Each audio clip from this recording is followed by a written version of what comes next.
আসসালামু আলাইকুম। সবাই কেমন আছেন? আশা করি সবাই ভালো আছেন। আমার বাড়ির পাশে একটা সেই এলাকায় নার্সারি আছে।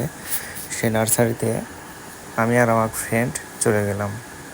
সঙ্গে আছে ভাইস্তা। ওখান থেকে কিছু চারা নিব।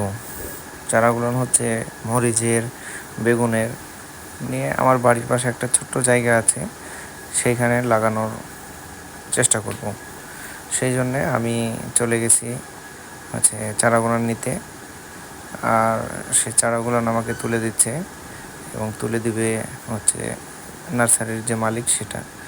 আর এখানে যে রোপণ করছে, মনে হয়, জিজ্ঞাসা করিনি, তারপরে মনে হয় এগুলো কফির চারা, কারণ সামনে কফির সিজন, সেই জন্য কফির চারা। আর এই যে বেগুনের চারাগুলো তুলে দিচ্ছে আমাকে, সেই বেগুনের চারাগুলো আমি নিয়ে বাসায় আসবো এবং বাসায় এসে বাসায় লাগাবো।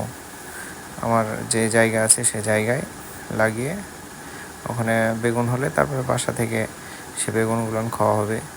আর এই যে পাশে আছে, এগুলো হচ্ছে কফির চারা। এই যে এগুলো হচ্ছে বেগুনের ছোট ছোট গাছ হয়েছে, আর এগুলো হচ্ছে বড় বড়, আর পাশে ওগুলো আছে ছোট ছোট। এই সব মিলে নিয়ে যাব। কিছু সময় ওখানে সময় দিয়েছি। মানুষটা খুব ভালো মানুষ। তারপরে অনেক পরিচিত বলতে গেলে একজন কাছের মানুষের ছোট ভাই, তারপরে কাকা বলে ডাকি। ভালো, খারাপ না, সব দিক থেকে